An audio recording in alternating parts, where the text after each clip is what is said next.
Hello there. Welcome to Broadcast Interrupted. I'm Chirag. And I'm Andy. Who are we interrupting on this week's episode, Chirag? On this week's episode, we are interrupting Jake Spring, journalist working for Reuters, reporting on environment and commodities in Brazil, the host of the Foreign Correspondence Podcast, and the cat lover we both need and deserve. Why are we interrupting this fine man? Because he introduced us to one of the most awesome Instagram pages, Cats of Brutalism. You were really holding that one in there, weren't you? Yeah. But on a more serious note, I met Jake when we were both working in Beijing, in China. I was working as an architect and he was also working for Reuters covering the automobile industry in China at the time. This is around 2015, 16. And having known him for a while, I think there are certain very specific things about his profession that always fascinated me, especially about how laborious it is, how ubiquitous it is in the world. But at the same time, especially in this moment, it's in a bit of a mess, isn't it? Yeah. I mean, and what we never really understand are the various principles, the inner workings, and the forms of this profession. That is precisely actually what piques my curiosity when speaking with him all the time. Yeah, mine too. And I also think what is super interesting is the fact that he hosts this podcast called Foreign Correspondence, where he brings journalists from all over the world to share their journeys and their stories. But Chirag, there's this quirky little detail that has to be mentioned. As a journalist, his two major, most longer, let's say, assignments have been in national capital cities like Beijing and Brazil. Oh, yeah. I mean, yeah, right. You're right. He's currently reporting from Brasilia in Brazil, which is the capital. And for that would ring a bell for a lot of architects out there. Definitely. Modernism. Not just that, though. There's something to be said about also his insights on how spaces that host power, political power, commercial power, social power, are perceived. As a journalist, you see, he has very specific access to these spaces, these buildings, these architectures, and all its inner workings, as you said earlier.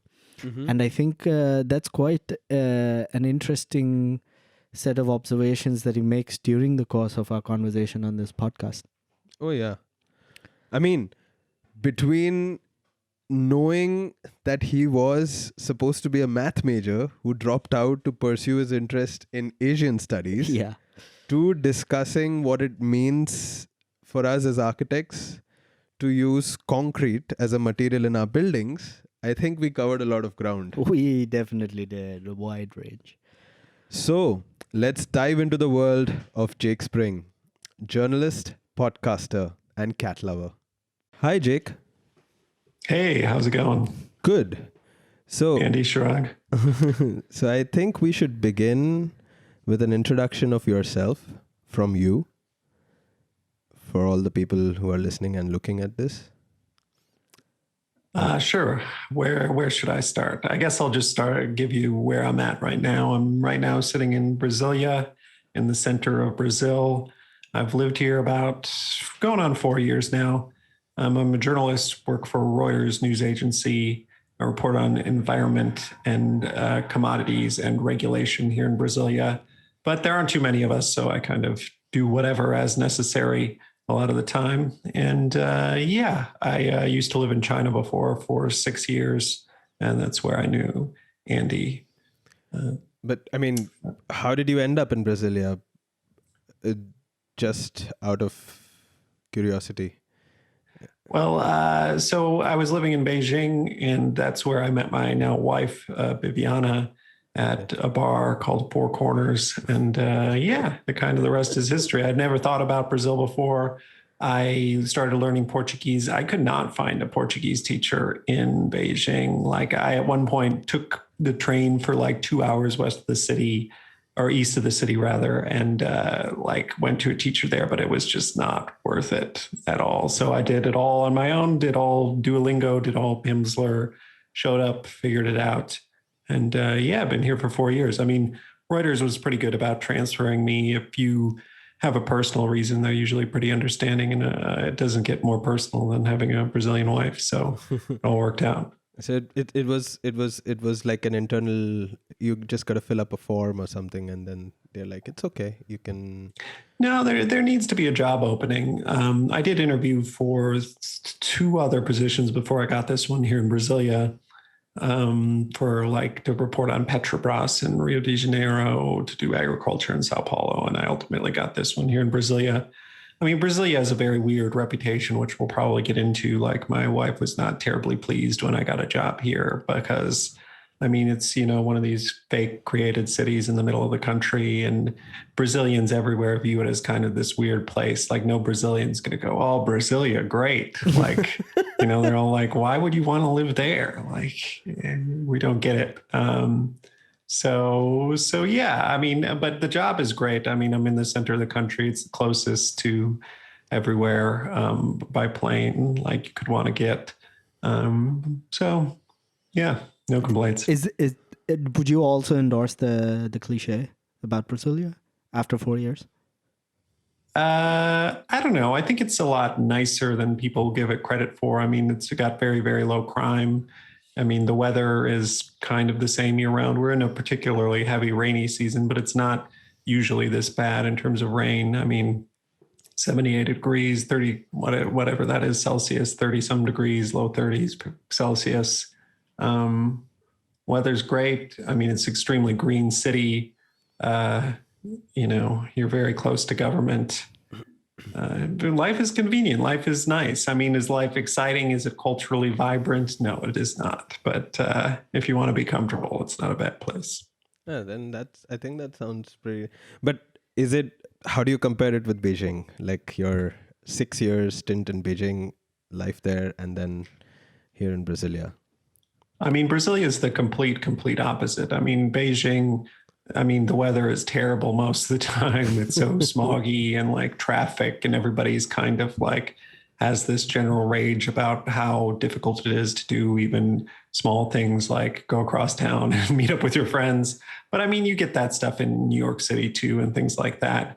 Whereas here in Brasilia, like you can get everywhere in 20 minutes or less. Like I can walk to 3 grocery stores, like there are a million parks around, and I mean, in terms of work, Brazilians are the opposite of the Chinese. Like the Chinese are very closed.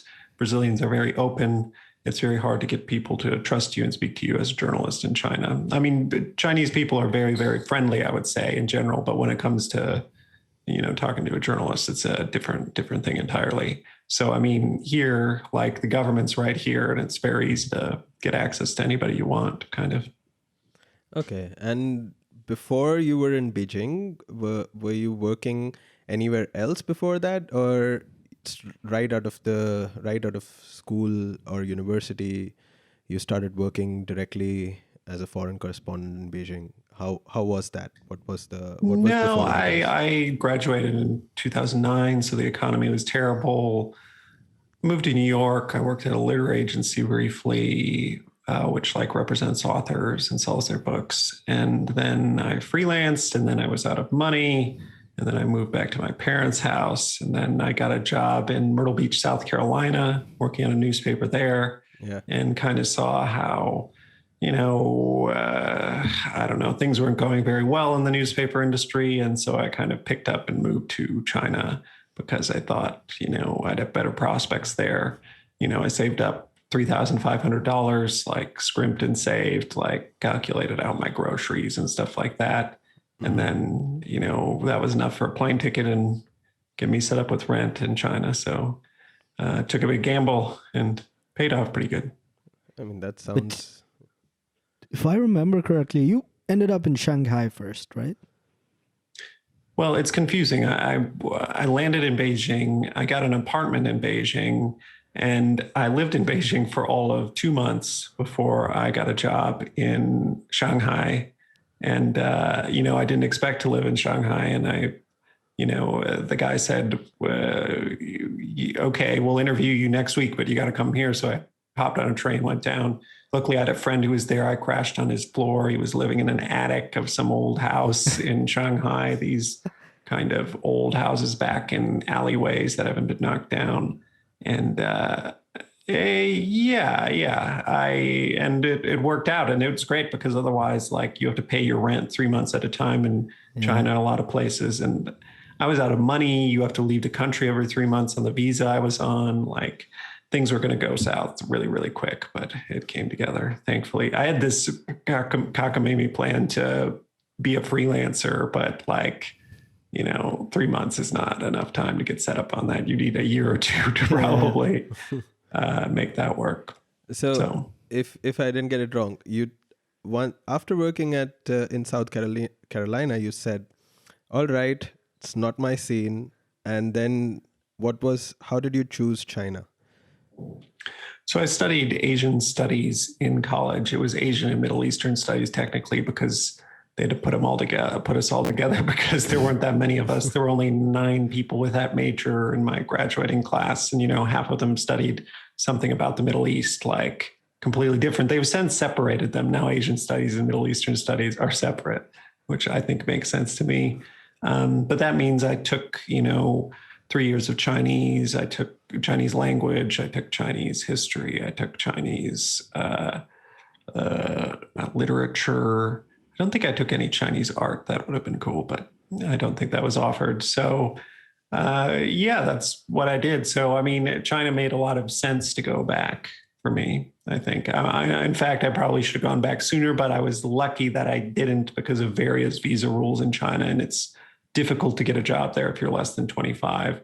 So it's probably good I didn't go right away. You said go back. So you did visit China while you were studying as well. Yeah, I lived in China for 2007, 2008 as a study abroad student. Okay. I stayed for the summer of 2008, so I got to go to the Olympics, and I worked at a magazine there and had an internship. So that was really cool. And so, I mean, I'm not sure why I didn't think to go back right away, but I don't know. That was a good call. It worked out at least. Yeah, I mean, eventually I think it all worked out, and it's fine. What you spoke about taking Asian studies at the university. Which university was it?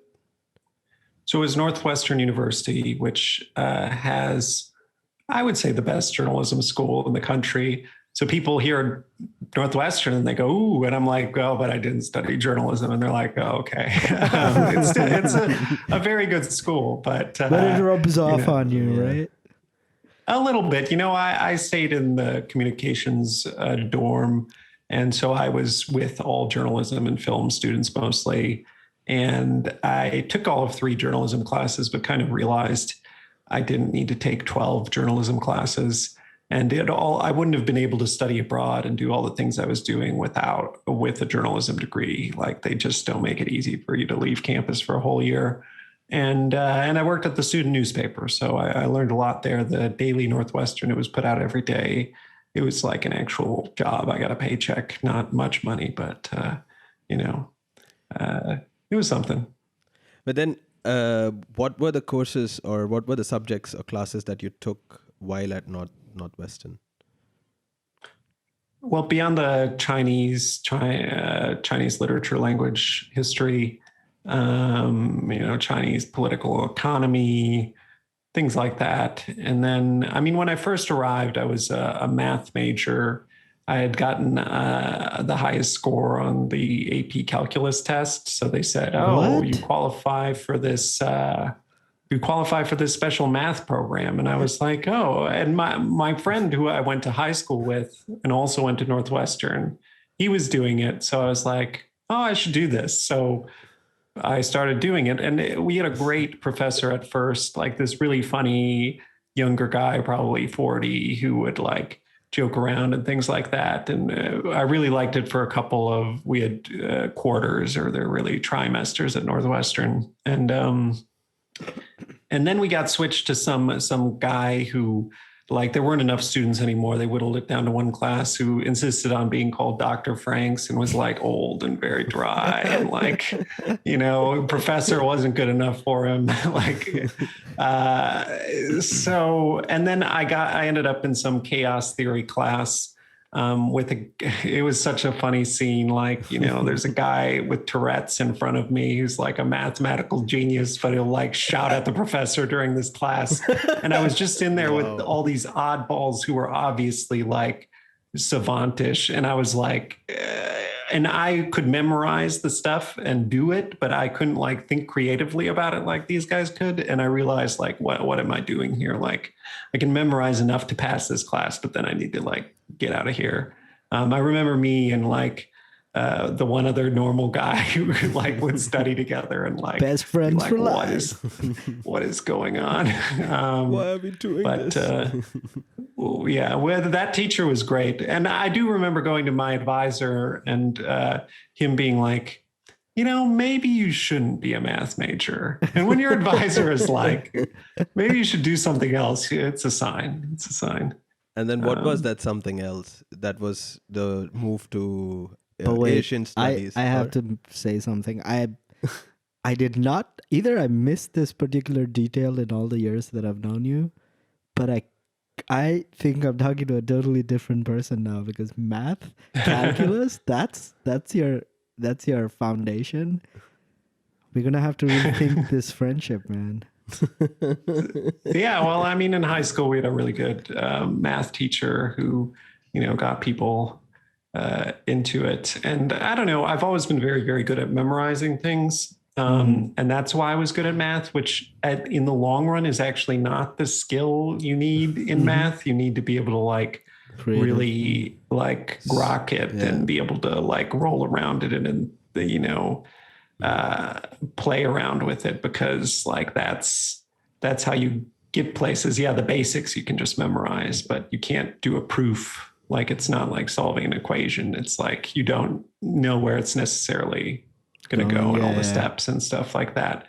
So yeah, and I mean, I would say the memorization is also why I took to Chinese, because it's a lot of rote memorization to learn Chinese. And I mean, I guess you could learn any language that way, but like the way specifically, even Chinese people learn Chinese growing up is a lot of rote memorization. So I just took to that. It's not a lot of grammar. It's like you memorize the words, you put the words next to each other, it works.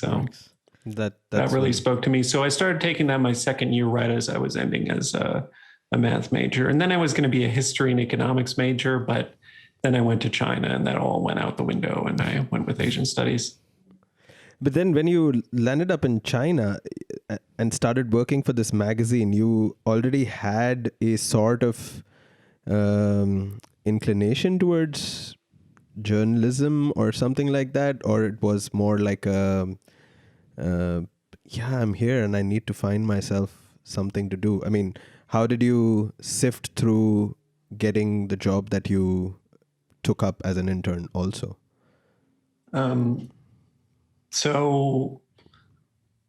Excuse me. So I was in high school, I worked at my student newspaper. I was like the editor-in-chief of that newspaper. And then in college, I worked at the Daily Northwestern, a daily paper there.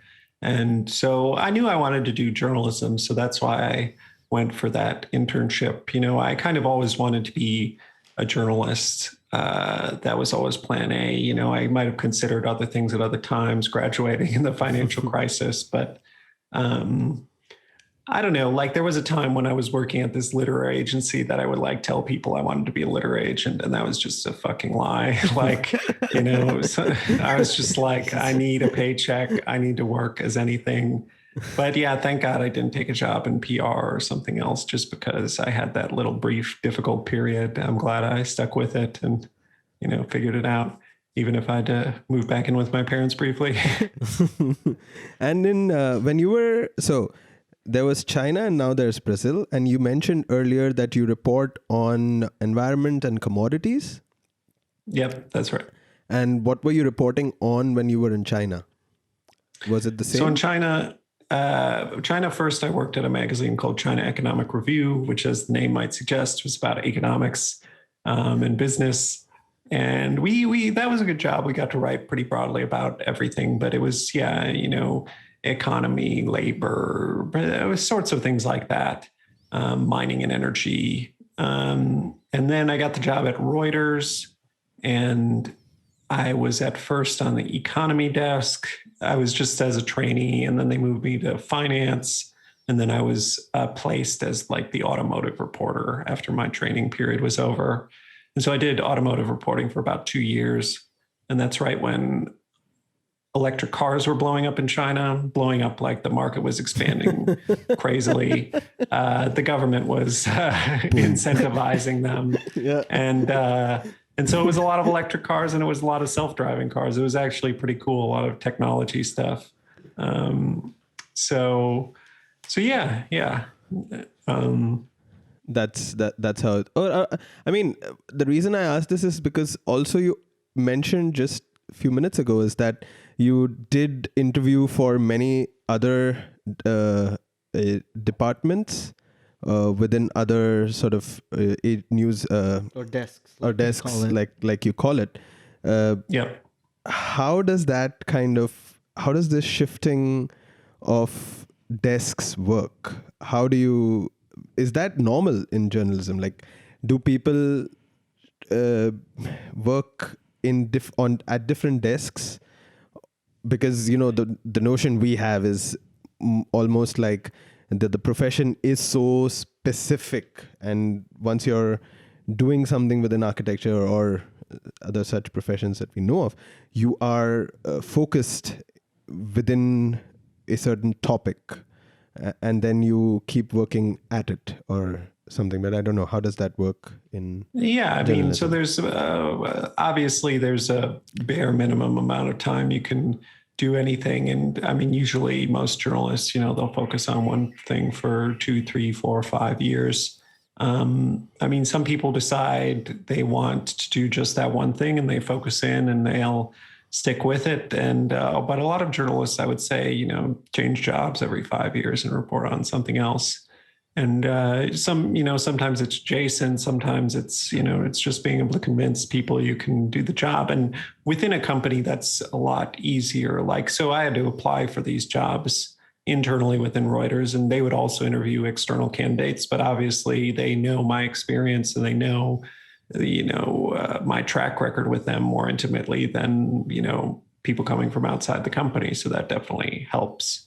So it is a competitive application process, but obviously within the same company, it's helpful. I would say, most people can't move companies, move topics, and move countries at once. So like I couldn't move to the US and work for the Wall Street Journal and report on, I don't know, debt or something like that. Like it would be easier to move to Reuters to another country and do that.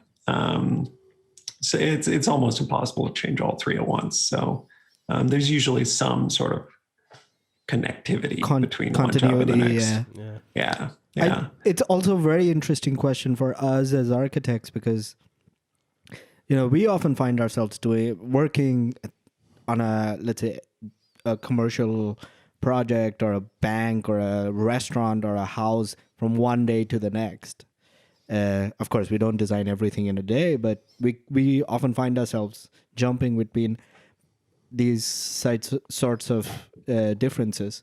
But there's something for sure where if we are designing a bank, we don't need to really know the subject matter of that sort of profession or the discipline. We need to know what's expected of the architecture in a way. But with journalism, it seems like you would have to learn the subject matter and the specifics and the nuances really, really fast.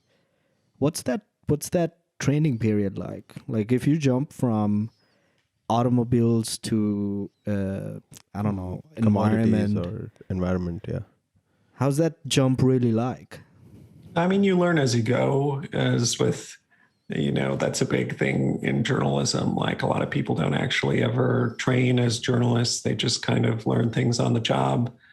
And it goes both ways. Some people say, oh, it's good you just showed up. You've got fresh eyes. You'll see things that we won't see because we're too inured to it. So, maybe you'll see stories that we don't see. That said, I mean, you do learn more about the subject, and I would say probably do get better stories the longer you do it if you're able to keep, a bit of those fresh eyes. But, it's, what would I say? I guess so. And over time, the other thing is just that people get to know that, oh, Jake reports on environment, and they'll come to me with information. They'll come to me with reports or tips or whatnot. They'll, send me what they're hearing. And once, you're known, people will bring stories to you, and it's not always you having to go out and get them. Hunt them, yeah. Yeah, that's super interesting. Yeah. What is this? You said you work or you report on commodities. What is the commodities aspect? What does it entail? So I guess just for you and your viewers, listeners, I mean, I work at a wire service. So wire services are, these days it's a screen, it's a software, and it just, ticks information by you. And like you can set it to just see Reuters, and every time somebody files a story or a headline, it goes by you. This is part of a financial software for people who, trade stocks, bonds, commodities, that sort of thing. So I write for these people, and I also write for like Reuters.com and for newspapers that use our stuff. So I guess I would say the commodities stuff is more for those financial readers, whereas the environmental stuff is more for general readers. Not all the time, there's some crossover. So commodities, it can be anything. It can be, China permitting more meat factories in Brazil to export, and, that'll affect the stock price of, whatever, JBS, BRF, the world's largest, some of the world's largest meat companies, or, a bit of regulation, a WTO dispute with, say, India over sugar that they have. And, they'll announce that, they're going to file a complaint or whatever, or they're going to drop their complaint, or, it's these kind of things that you won't see a lot on like my Twitter feed, but is kind of something, I'm doing. It helps pay the bills. The financial subscribers pay a lot for the service. So even if you don't see a lot of that coming out of my social media and stuff like that, it is, a significant chunk of what I do. And, just interviews, you interview the agriculture minister, the mines and energy minister, and you ask them about their priorities and things like that, and try to get new information out of them, that sort of thing. But then when you say it's sort of like a ticker, the format that you are playing with here are like factual one-liners that you're putting out there. So it's both. I mean, if it's straight new information like, Brazilian President Jair Bolsonaro says he wants to lower diesel prices, like that would be something I put out in all caps, one line. And then there are others that are just stories, and you see the headline and you can click on it and there's more information. The ones that are one-liners show up in red in all capitals, and the other ones show up in white and lowercase. So, I mean, if you're looking at this and you really set the widest parameters possible, like this thing is scrolling really fast, like tons of information coming through, so if you don't want to miss any information, like it's very good if you're like like I said, a financial reader, and you can't afford to miss information. I mean, a lot of the stuff you can still find online and things like that. If you're a normal person, you'll just won't get it quite as fast. I guess a lot of robots trading, programs, high frequency trading and stuff like that probably relies on this sort of information. That's probably a pretty important source of revenue for Reuters too, huh? Yeah, right now it provides direct. we're pretty open about this. It provides about half of Reuters News's revenue. We sold off the financial side of it. And now we just have a set contract.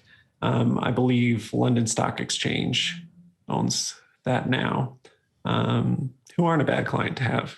But Nice. yeah, got a long-term reliable contract with them, which in journalism is more guarantee than just about anything gets in terms of finances.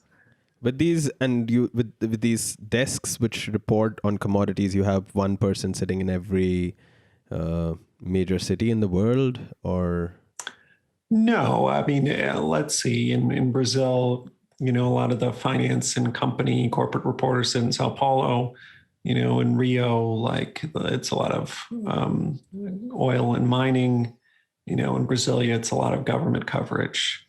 Whether it be more on the economic side or more on the environment and commodities side or more on the like pure politics side, not business related, not commodities related politics. I've got a coworker who covers that. So, I mean, it depends on the issue in the city. Like obviously in some places it's much easier to concentrate people. Like in the problem with Brazil is, the cultural capital is in Rio, the economic capital is in Sao Paulo, and the political capital is in Brasilia.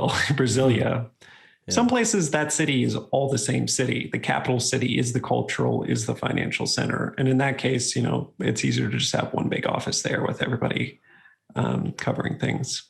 But then you have also across the world, people sitting in major cities reporting on commodities, one desk dedicated to this. And I think the whole feed is comprised of all this information coming together at the same time. Right. Yeah. You can set it to, some major verticals like commodities or energy or general news is one, or, metals. It can get pretty specific. You can set the parameters for what kind of information you want flowing in.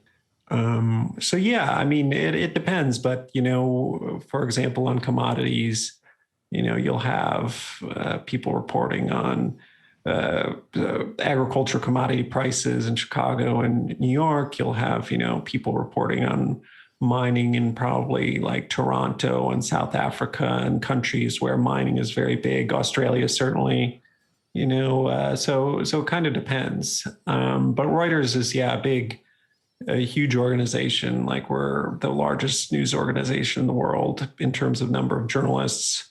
Mm-hmm. Bloomberg is very close, but they count analysts, and I don't know that they're actually journalists. So yeah, I don't even know the full extent of it. All right. Do you personally, is there a person-to-person network that you rely on a daily basis, or is the wire, the ticker service completely automated, and now you don't have to personally make a phone call to quickly clarify stuff, or globally, I mean? I guess I don't know what you mean exactly. With fellow journalists, like if you are reporting on something that depends on some bit of news coming out of Australia, are you going to make a phone call to Reuters Australia to clarify something, or you don't absolutely? Not necessarily. I mean, we'll send an email if it's a rolling story, say, there's like ongoing lawsuits against, for example, this company, São Marco, which is part owned by Vale, which is Brazilian, and part owned by BHP. BHP is Australian. So there'll be some lawsuit about this damn mining disaster in Australia, and they'll start writing about it in their morning, and we'll have to pick it up later, and we'll communicate by email and say, okay, we're handing it off. We're going to start updating with what the Brazilian side is saying about this, for example. So yeah, but I mean, if it appears on the Reuters wire, it's pretty much ironclad true. I mean, we do have corrections and stuff like that, but usually I don't, if it's Reuters, we do have other information services that flow into this program. And if it's from them, like we would have to verify it. But if it's from Reuters, we rely on our colleagues to always do the best job.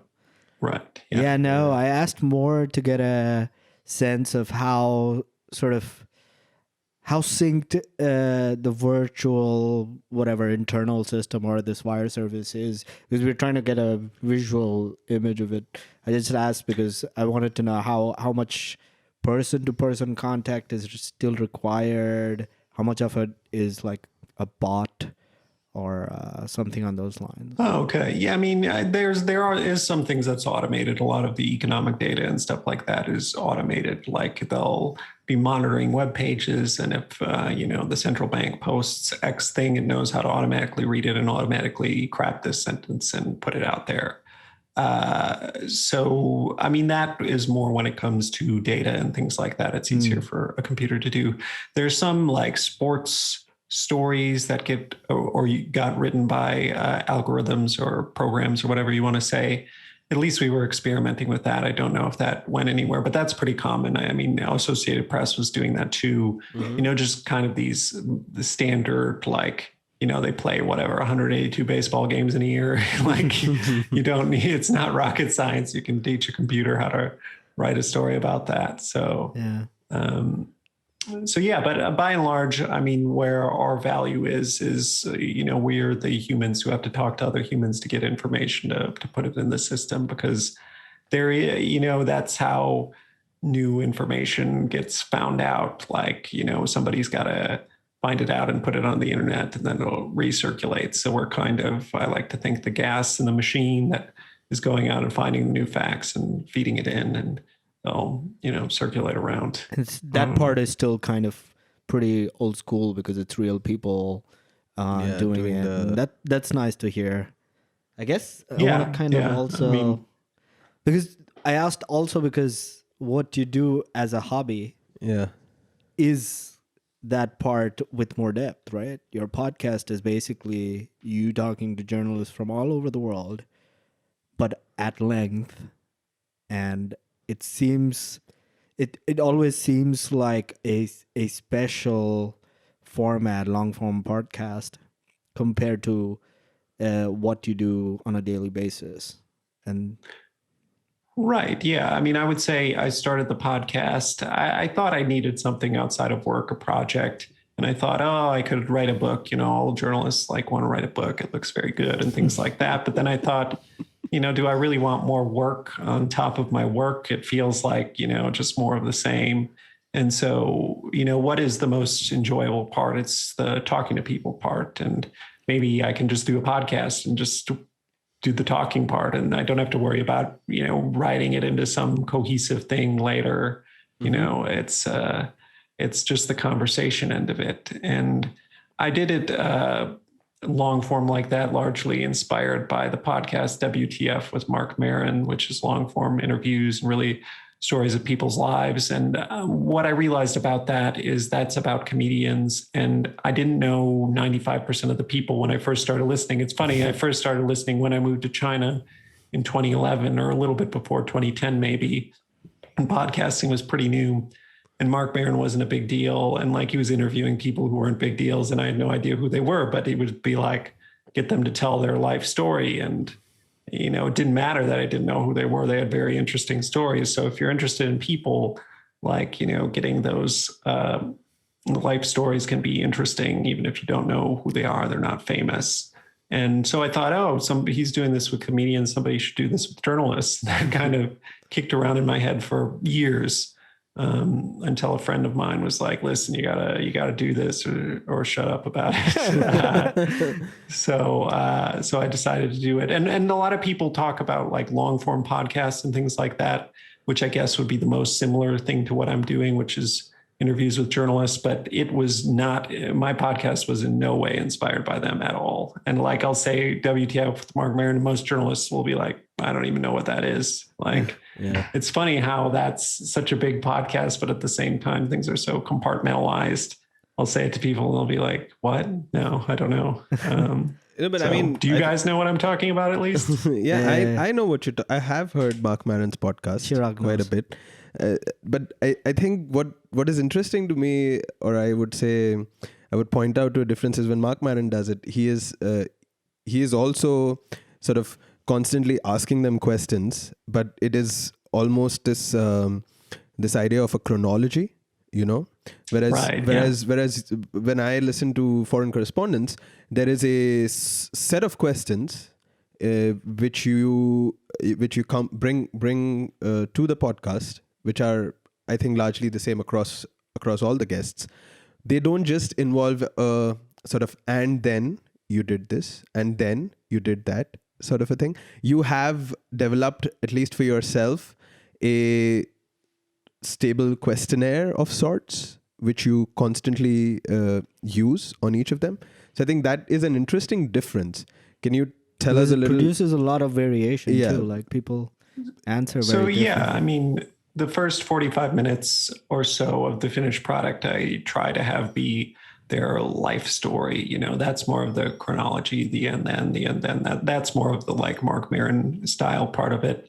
And then we talk about a couple of stories, one that didn't work out and one that did. Yeah. And then I kind of have the lightning round, which is faster paced questions, which I guess, I don't know what that's more inspired by. It's like the back page of Vanity Fair or something like that, where they'd interview a famous person and just be like one sentence responses to a set list of questions, or I haven't listened to it that much, but something like Desert Island Discs on BBC or something like that.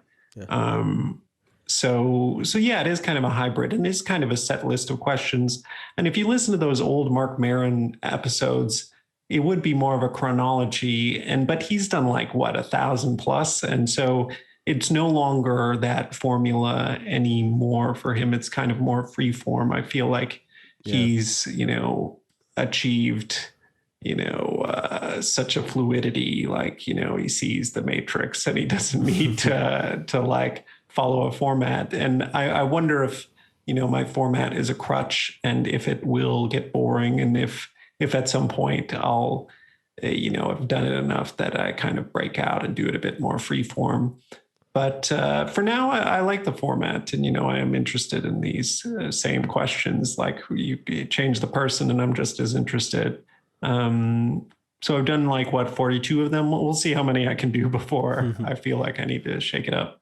I mean, for me, the most important question, or one of the most, I love this question. It just says, tell us about one story that that didn't work out also. One which worked out and one which did work out. And I think that is so. And then there was someone, I think, who said that this story was something we wanted to do, but then funding wasn't there. Then someone else says, I could have followed it, but then something else turned up, or we couldn't quite finish it for whatever reason. But that highlights a sort of it captures the uncertainty of the job. Yeah.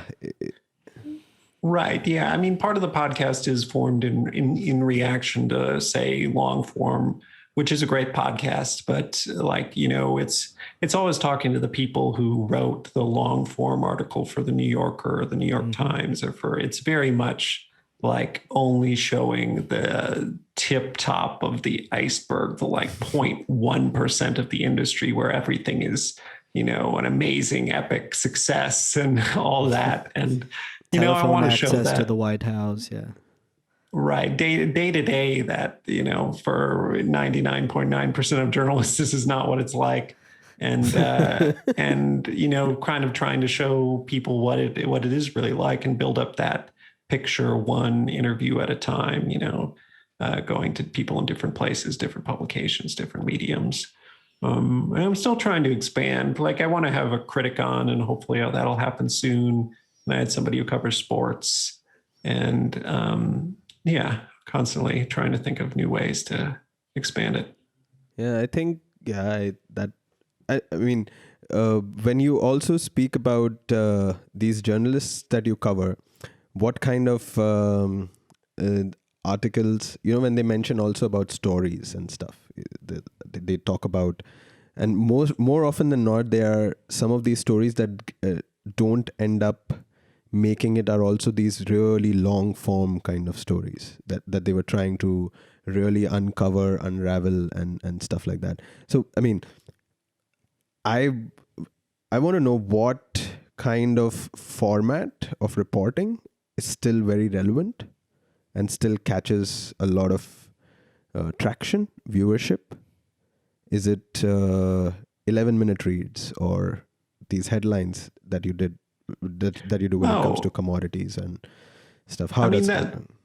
That's actually pretty interesting because I haven't looked that deep into it, but I know there has been research done that what gets the most readership are the shortest articles and the longest articles. And it's actually the ones in between that people don't want to read. They either want to like buckle in, I want a long read, I want to know everything about this, or they want something they can scroll through on their phone with, 3 flicks of their thumb,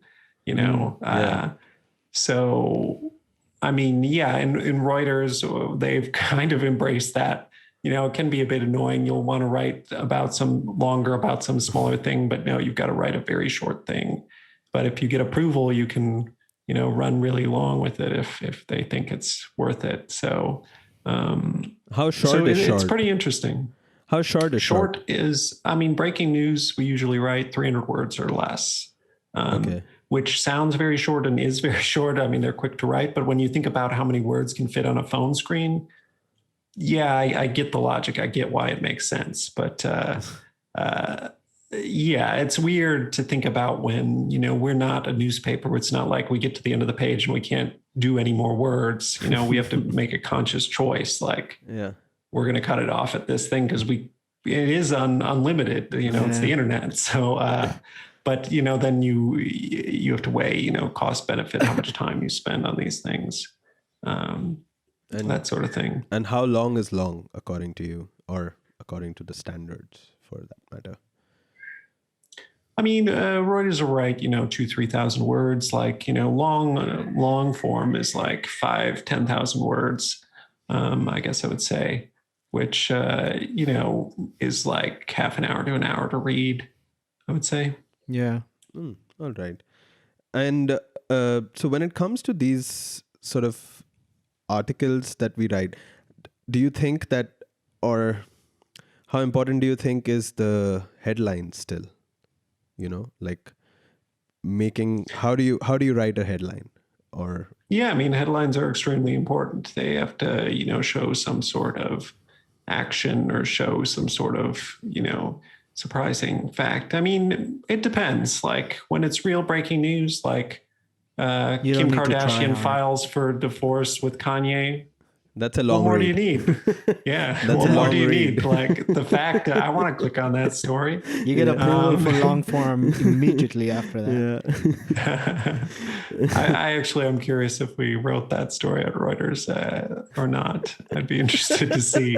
Pretty sure all three of us are going to Google it as soon as we're done with this. The reason why I ask also about headlines or whether it's, I know they are still relevant and you need to catch eyeballs, but there are also hashtags now.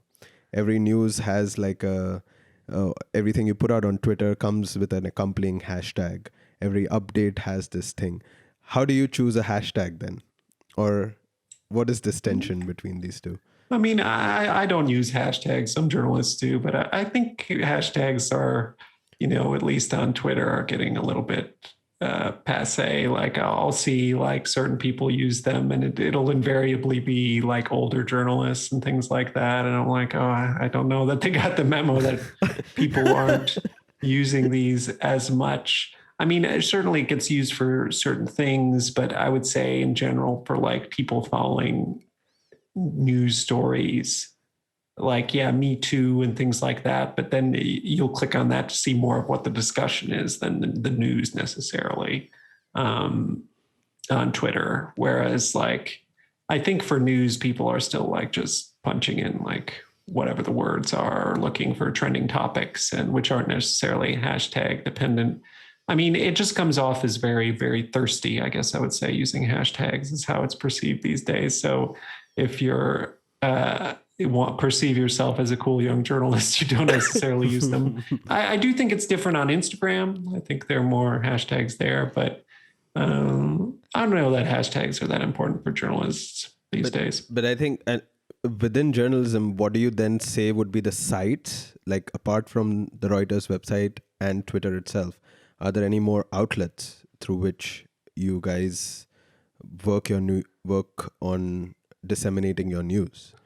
You mentioned Instagram, but I don't think that's any place for news anyways, right? Or? Well, I mean, Reuters has a huge photo staff, and we actually win the most awards for like international photography. Okay. So there are definitely some huge Instagram accounts of Reuters photos where they post like, they just have such a huge base to draw from of material. Wire services in general, I would say, are some of the best photography because they just have the most people in the most places. And, I can write from my desk in a pandemic, but, a photographer has to get out there and shoot what's happening. Yeah. So yeah. And I mean, Reuters is a wire service. So we have media clients like, in print, New York Times is a media client. They'll use our stuff. TV, I believe Al Jazeera and some others. You would be surprised. Like definitely in Europe, since Reuters is much stronger in Europe, if you turn on the TV and see any footage, there's a good chance it's from Reuters, and they won't tell you that. It's, it's a wire service. They pay us to use it, and they use it. And they might even be using scripts that were written by my video colleagues. And so you probably see a lot of stuff from wire services and don't even know it. And it sounds like an online database that constantly update. Oh, I guess that's what you just explained. Yeah. Yeah. I mean, no, also. But it sounds like cloud service. Like Reuters is cloud service for other journalists. It's like the for us, that's a weird thing to hear because we always think a journalism or a TV news channel goes out there, does its job, comes back and tells, and then they compete amongst each other because they all have their version of truth or facts or whatever it is they claim. I mean, they certainly do. I mean, all these channels, they do have their own stuff, but, it's just like having a global footprint is more and more difficult these days and making money off of it. So, why not pick up a Reuters feed and then instead of like flying our own video person there? But I mean, certainly in places like DC and things like that, everybody has their own people on the ground, or most do. I mean, if you're an American publication, but I'm pretty sure like Swedish publications are picking up our video of the White House and stuff like that, so it's kind of the connective tissue that isn't totally always seen in the media industry. But like I said, it's the gas in the engine that helps keep it running. And this particular form of exchange has existed it has its own history. Has it existed for a while? Like, let's say 70 years ago, were people picking up news from Reuters and publishing in Japan or something? Or I don't know. So I can't remember exactly when Reuters started, but it's about 150 years old, I think. Mm-hmm. It was started by, Baron something Reuters. I should know his name off the top of my head, but I usually always say it wrong. So I'll just leave it at Baron Reuters. And he would fly stock prices from Paris to London via carrier pigeon. And that was kind of how they got their edge in financial information, really old school stuff. And like, they were the first to get the news of, I believe, Lincoln's assassination to Europe because like, they sent out a speedboat to capture the big boat coming in. Like they, tossed them whatever, the letters and whatever, and they got it back first before the ship got to port. There's little things like that. I mean, it's kind of funny to think back to. Information used to be a lot more scarce. So, doing even these simple things had a big effect.